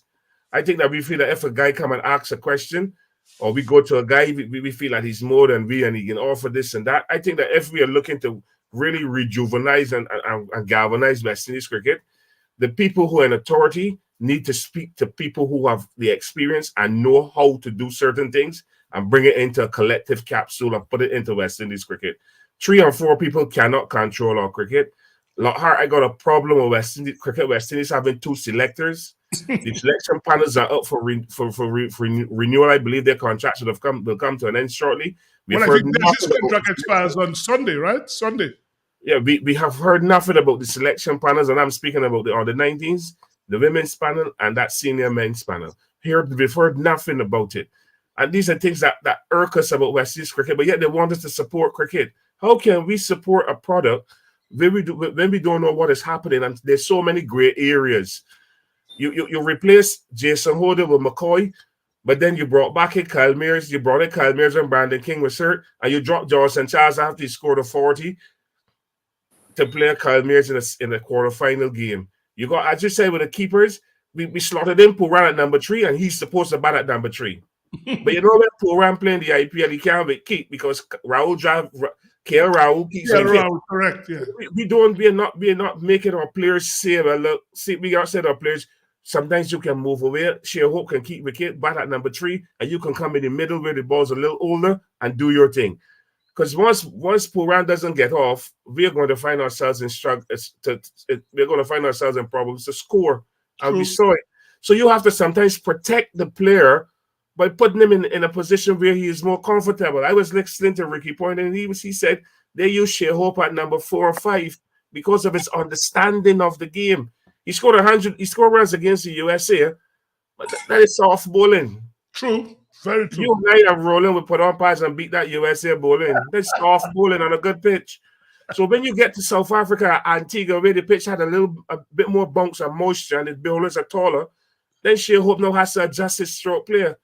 But he went out playing the same way as he played in Barbados against the USA, and he got caught at short extra cover. You find yourself in trouble. So again, our players need to learn to adapt and adjust to the situation. But the management structure has to change. The management structure has to be more open-minded to changes. You don't go down one road playing the game. The game is changing. If you look at the Indians, I listened to Rohit Sharma today. He said we understood the conditions in Guyana. And they played to suit the conditions. Although they lost Virat Kohli early, they adapted to the conditions.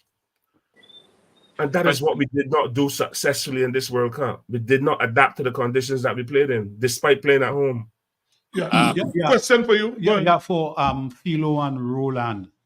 We're speaking about team selection, and you spoke briefly about the selection of the batters, which I want you to elaborate more on. But the area I want you to focus on in terms of the selection of the spin bowlers. We have 2 spinners, Hossain and Moti, who are very similar. Chase is multi-talented. Why wasn't somebody like Hayden Walsh, who has a different spin, included in the attack? Phil and Roland, your opinion on that? Well, what I would say is that, if you look at Moti's record over the last year, Moti deserved this play in the team based on his performances at the international level.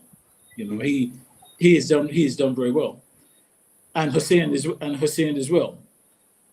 It would be very difficult, I think, to have a third out-and-out spinner when you've got Roston Chase as well within the team. I think 3 spinners was enough to serve the team within this tournament. Yeah. What about a leg spinner? Look at a leg spinner. Yeah, but you're bringing a leg spinner in based on what? Because he's a leg spinner. Moti played the variation. No, but Moti played based on his performance against international teams the last year, which has been very good.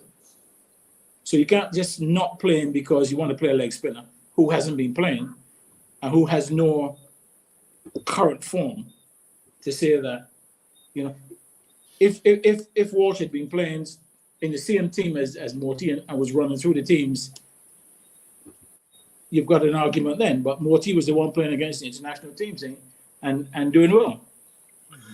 Yeah. I think about the spin is that we have to remember that this T20 squad has been together for 2 years. And Hayden Walsh has not featured in a lot of cricket. Hayden Walsh went to Nepal, and Hayden Walsh was played against South Africa. He did not play a lot of cricket leading into the World Cup. And then you have to, Moti and Hussein were the two spinners who were outstanding. Roston Chase, cricket has improved, his batting has improved, and his bowling has improved, and he's shown it. So Roston Chase then became that middle batter who can control the innings, and his bowling obviously came on leaps and bounds. But another thing about it in the World Cup, our captain did not utilize our spinners well. We had 3 spinners who were bowling good, which is 3 fours, is 12 overs. Mm-hmm.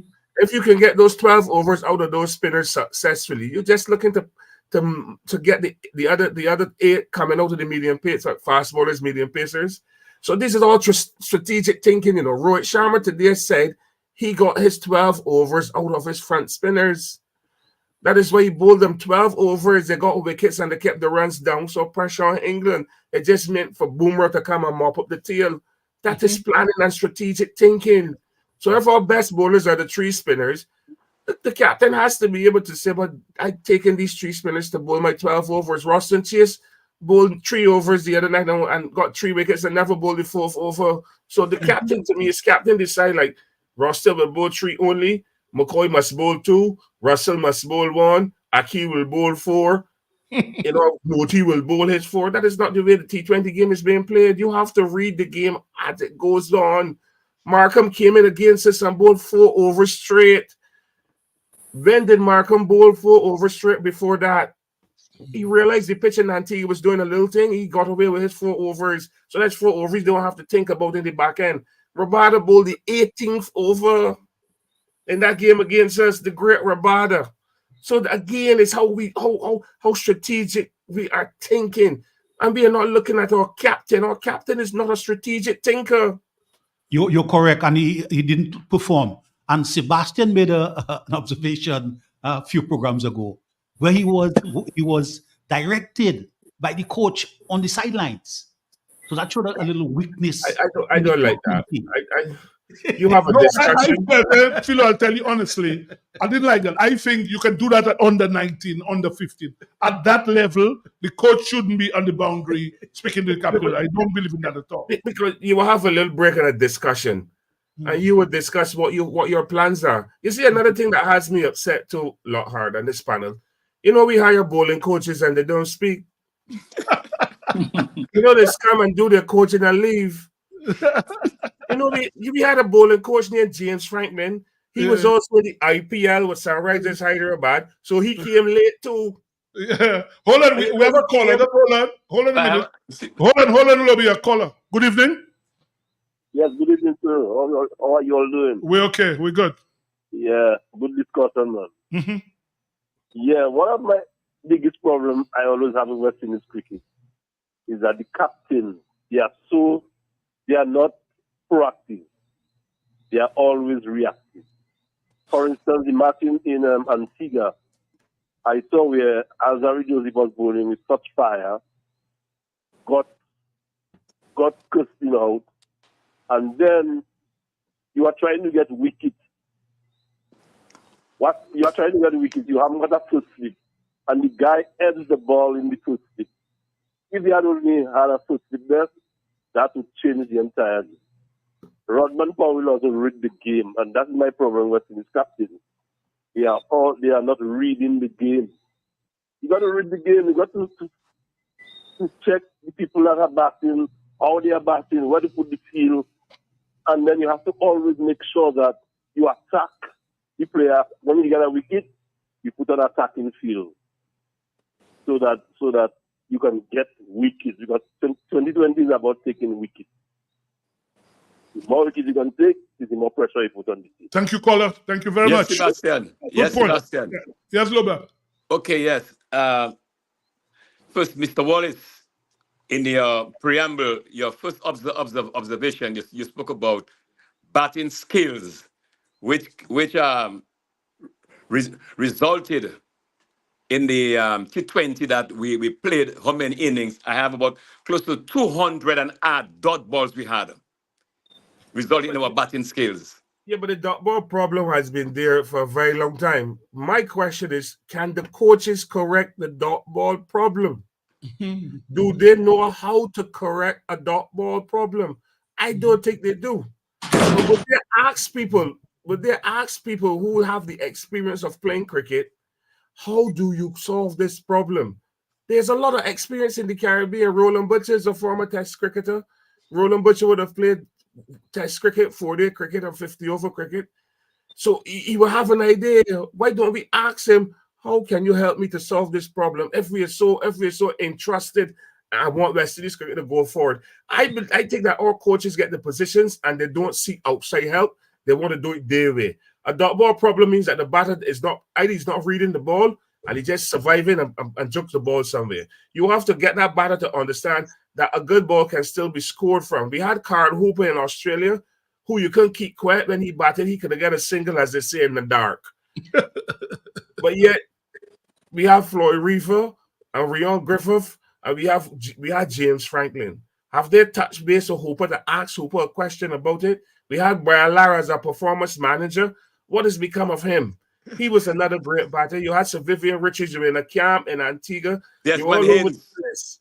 Did you ask any of those former greats a question about, man, how can I solve this problem with these dot balls? Because they seem not to have the answer. And our batters have to buy into what the coach wants them to do. Do you think that when Haynes became chief selector, I said that he should have been our batting coach? That is he should have been involved in the batting, because that is this thing about these dot balls. It happens in the ODI. It happens in the test matches, as you are alluding to. But it's a recurring decimal. Sir, Roland was a selector, and he could tell you that the selectors don't go close to that squad, you know. You know that they don't go around. You know the selectors don't go around that squad. Lahart was a selector. They don't go. What is difference? When I was a selector, the selector had to be at the match. The selector was in charge of picking the final team.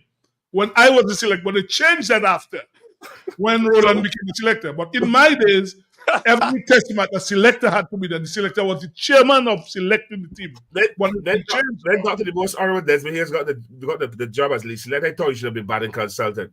But they had a guy called Monty Desai. So I had a conversation. I asked, but can you still go around and give advice? He told me no.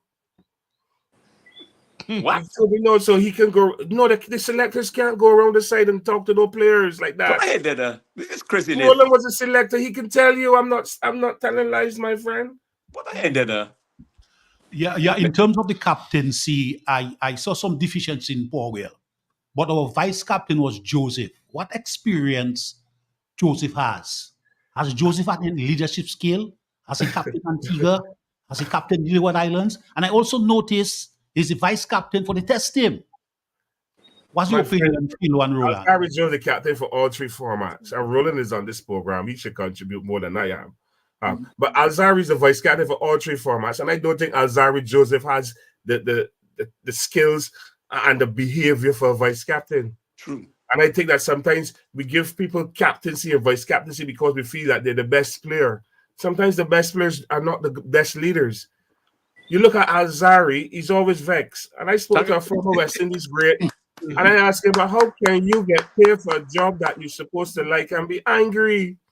And he's a father of children. When you're a father of children, you like to be happy. He always vexed, and he's the vice captain. Can you believe Powell leaving that field and giving Alzarri that job? By the way, you guys, I heard Carla Best making some statements about Viv. I don't know if you saw it, right? Mr. Butcher. Some of you all, Philo Roland, did you see the statements in about Viv? No, I didn't see that. Philo, did you see it? Yeah, I read the article. What was said? Obviously, Carla Best, he has made some statements about the great Sir Vivian Richards, and you know the truth will only be told down the road if it does continue. He's going to write a book, I believe, and we'll see how that goes. But obviously, some of the things that were said in that article, it's quite damning. And Yeah.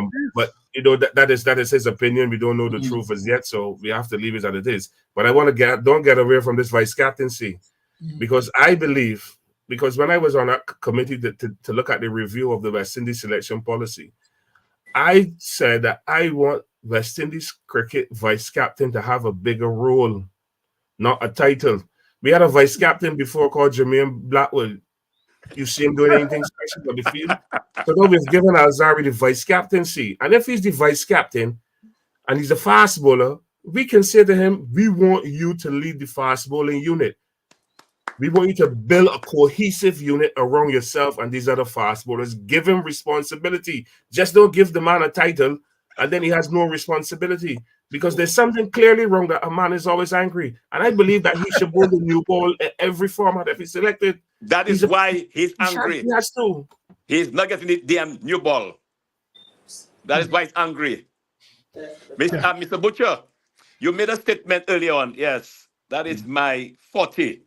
You spoke about preparation. Now you look at the West Indies team. A lot of the players, to me, they are overweight. A lot of the players are overweight. And I can understand guys in the IPL, even though you're not on the 11th, are you not training? All right? Guys are overweight. They are carrying extra belly weight. All right? And this, I find to myself, is ridiculous. As professionals, that's your job. That is your job, and you are paid. Nobody's supposed to tell you to get fit. That should be part of your doing, getting fit. Don't you agree with me? I fully agree with you. I mean, that's something that we have tried to talk about. I certainly believe that our players are not as fit as they should be for international cricket. I mean, if you see how the Afghanistan openers were running between the wickets, and you know, they've been at it a lot less than we have. I think our players, as you said, need to take that individually and decide, really, listen, this is my living, this is my livelihood. Of course.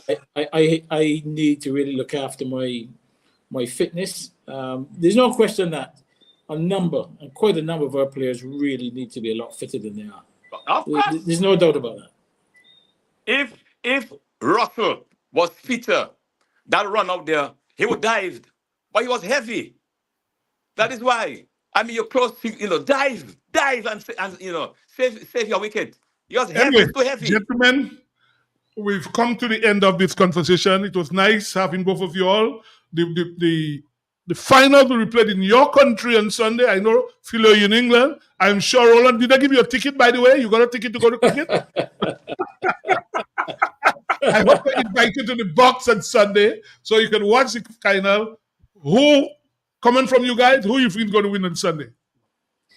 Well, I'm sticking with who I've backed right from the beginning. I always felt that India would win this competition.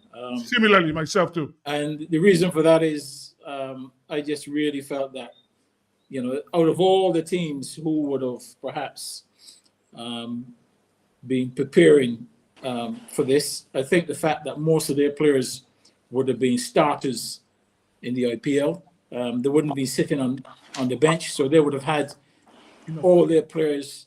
And during the IPL, obviously, they juggled them around the amount of matches they played, etc. That they would be the one that would be the fresher of the teams. A lot of the other teams would have, particularly the West Indies, suffered most with the number of players on the bench. So I backed India right at the start as a team to win, and I'm not changing that at this moment. I'm sticking with Well, I'm India. with you with that. I always felt, apart from West Indies, India, the team I always back. Philo? Yeah, well, I would support India to win the T20 World Cup, and I'll tell you why. There's a gentleman by the name of Rahul Dravid who is stepping down as their head coach. True. I thought he's done a fantastic job, and I think it'll be a fitting send off for him. And the way they've played as well in this T20 World Cup is commendable. They've come through some hard games, and listening to the captain, they are a unit and they're assessing the conditions in the region. And there's no doubt they played in Barbados already, and they've already planning for South Africa. So I will look to give India the edge to win the T20 World Cup, and I think it's fitting for Rahul Dravid to be at the end of his tenure as a head coach to lift that T20 World Cup, and it's say well done to him and his team. Well, I selected South Africa from the I'm very going with beginning. South Africa. They have been there how many times, getting to the finish line. I'd like them to, to be champion for a while. Yeah, similarly, I think South Africa, and given the surface in Barbados, I will go for South Africa. I think South Africa is going to defeat in the finals. Well, one thing I'll say, Philo, you're a batsman, Roland, but by the law of averages, there's one guy that's due for a big score, and watch out on Sunday. That's all I would say. Due for a big score. A great players don't go down like they choose the right times to make run. One guy. So that's all I'll say. Don't call him. He's due for a big score. And guys, they always choose the thing, the occasion. I remember Viv in 79. Remember that? The great players choose the right occasions. So, gentlemen, thank you very much. It was nice. We'll talk again at some point because Philo, in less than 2 weeks, I'm sure you'll go to see the boys at Lords in the first test, the West Indies. Less than 2 weeks, they'll be playing. Roland, as I say on Sunday, I hope you get a ticket so you can get to the box and enjoy yourself. Thank you very much, guys. Thank you. Thank you very much. Great pleasure, guys. Thank you very much. Good contribution. Thank you. All right, then. All right. Thank you. Yeah, guys, it was a nice conversation. Yeah, great conversation. But I always, from the very beginning, I selected. I remember you said about South Africa. Yeah. And the reason why I did that, I thought in terms of the balance, I always thought that they had the best balanced team in the series. And they have great pace bowlers, they have excellent spinners, the batsmen are explosive, and you talk about not coming through. Their batsmen have not really showed up as yet. Markram haven't scored. And I think with the kind of surface that Barbados offers, I think it suits the South Africa team a lot better than in there. Okay, guys, we have David Johnson, the Assistant Secretary Treasurer of the Dominica Cricket Association. As you know, this T10 competition is going on at the Windsor Park. He's going to tell us what has happened so far. Good night, Mr. Johnson. Good night. Good night again, Mr. Sebastian, and the rest of your panel. It's a pleasure again to give an update on our local cricket and to further to extent our current T10 tournament. Yeah, it started last Sunday. Who played today? Tell us about the matches today. We had 3 matches today. At first, at 9:30, we had the Valley Hikers played the Champagne Reef Divers. In that first match, Valley Hikers won by 6 runs. Can I go quickly in the best performance in that Valley match? We had Revision Williams at 58 from 37, Clemenson Libby at 13 from 11. Right, and then also in the bowling for the Hikers, we had Revision Williams 3 for 5. We had Sebastian Bruman 2 for 11. And we had Leonard Kobucha 1 for 4. So we have that first match, the Valley Hikers won by 6 runs. And another match at 12, and Sari versus the Barana Ote Warriors. The Barana Ote Warriors won by 8 wickets. Sari scored 84 and Barana scored 88 actually for 2 in 7.2 overs. And the 84 for 4 from Sari was in 10 overs actually. In that match, we had Descat, Sajak Descat, who was an player for the Barana. He had 45 from 21 balls, and we had Darren Benter from Antigua. For Sari, he had 31 from 15 balls. And in the 6 wicket takers, for Sari, we had Philip, 1 for 9, Kyron Philip, Stephen Benjamin, 1 for 14, and Hammond Hamilton, 1 for 16. We had the last match today, which was very interesting, Indian River Royals versus 62 Splashers. The Indian Rivers won that took the match by 18 runs. The Indian River Royals scored 80 all out, and we had 62 Splashers.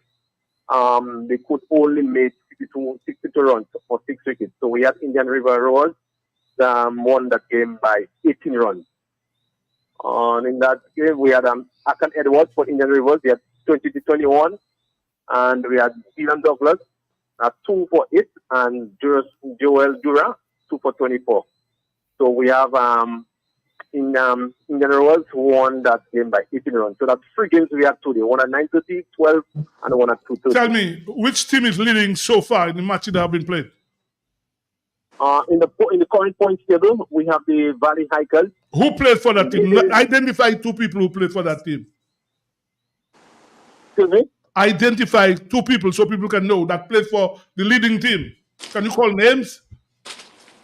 Yes, for the Valley Hikers, we have Richard Williams out of Barbados. Mm-hmm. He's the leading runs and score for now with 158 runs. Right. We have Michael Joseph. Okay. Is the captain? We have Excuse me? Michael is the captain, right? Michael is the captain, yes. Yeah. We have Vincent Lewis, we have Delaney Alexander. So we have there are a few good. Gary Daniel, we have Jason Lamont, those guys. Who is the leading wicket taker for so far? The leading wicket taker, we have Richard Williams out of the Hikers from Barbados. He has 7 wickets. Okay. Yeah. So tell me the matches for this weekend from tomorrow till your matches Friday, Saturday, and Sunday. Can you just tell us quickly because we're running out of time? Okay, the matches we have for tomorrow, we have the first match, Sari versus Barana with the Warriors at 12, and the second match, we have Tito God Splashers playing the Champion Divers. And on the weekend, we have 3 matches. We have Indian River Rowers playing the Barana with the Warriors at 9:30. We have Tito God Splashers playing Champion Divers at 12, and we have Sari playing the Valley Hikers at 2:30. And on Sunday, we have 2 matches. Indian River Rowers playing Champion Divers at 12, and we have Tito God Splashers playing Barana or Warriors at actually 2:30. So you want people to come to the Windsor Park from tomorrow, Saturday, and Sunday to watch some cricket, right? Yes, especially Saturday. We have 3 matches on Saturday and 2 on Sunday, and plus 2 tomorrow. So there's a lot of cricket. So we're conjuring the public, the cricket enthusiasts, and the cricket lovers, and then the fanatics just come out and have some good time, fun, because really some good cricket is going on so far. Thank you very much, Mr. Johnson. We'll speak to you again next week. Thank you. From a sports wrap perspective, I would like to encourage people, sporting enthusiasts, to go out and support the cricket. It's a healthy form of entertainment, and let's go out there and support the cricket. We have a caller, guys. Good evening. Yes, good evening, Mr. Sebastian. Good evening, sir. Yes, and good evening to your panelists as well. Great show. Thank you. Mr. Sebastian, you spend a lot of time on cricket, and that's my forte. Mhm. And I would say that I think it's fitting and which I think you know already, that they refer to them as kiticians, that's Mikhail Louis and recently Jeremiah Louis, were called up for the West Indies team. I think it's good for the Dominican public to know that their roots, their father is from Salisbury, that's Whitney Louis. The grandfather, you mean? Whitney is the grandfather. Grandfather, correct. Yeah. But caller, do you notice, the West Indies board themselves haven't announced, that Jeremiah is replacing Kima Roach. The Philo Wallace and they made the point about that the board, the PR, Jeremiah Louis has replaced Kima Roach, and we haven't heard anything official from the Cricket West Indies. Actually, I saw notification. You saw something, Dr. Van Der? Yeah, I saw something today. Yes. Oh, today, okay. Yeah. But Yes, I saw something. Jeremiah is already in England. Go ahead, caller. Yeah, thank you so much for the opportunity. What I would say, if these guys were to have been called up, it would mean possibly that we would have, perhaps in terms of Dominican roots, perhaps 4 players on West Indies team. Is that correct? Correct. Correct. Yeah, man. All right. Thank you so much. It's No problem. a big deal as well, because that's the first time I think in the history of the West Indies that you have a kitician. Now you have 2, and secondly, you have 2 brothers on the West Indies team. I don't think we've ever had that. No, the first. that's correct. Correct. The first. So, guy, we have another caller. Good night. Both. Yes? Correction. The final is on the 29th. The final is on Saturday. Yeah, the final is on Saturday. Yeah, Saturday morning, 10:30 is the final. Guys, well, all the lights are going now, but we have to close up here because we need to close up. But I yeah, want to hold on. Let's take one. Let's take one.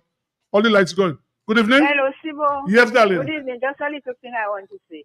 Did you all give Mr. Lee a little shout out? No, you have to go and done. Well, I just said because the caller was saying the father. He said he's the grandfather. Oh, I didn't hear. I just said that. He's the grandfather that's of good. Jeremiah and Mikhail. Yeah. So how are you? I'm okay. By the way, Wimbledon starts on Monday. You know that, right? Oh, I'm there. Yeah. Wimbledon starts on Monday. So who you want to win? You back in Alcaraz, right? To win the men's? Oh, yes. All right. It's Monday. Wimbledon starts.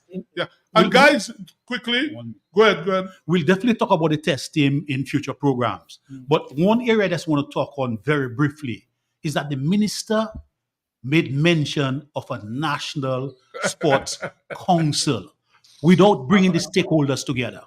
The major associations were not brought together. And a president was named. Yes, the president may have the capacity. Chairman, they say. The chairman from DOC.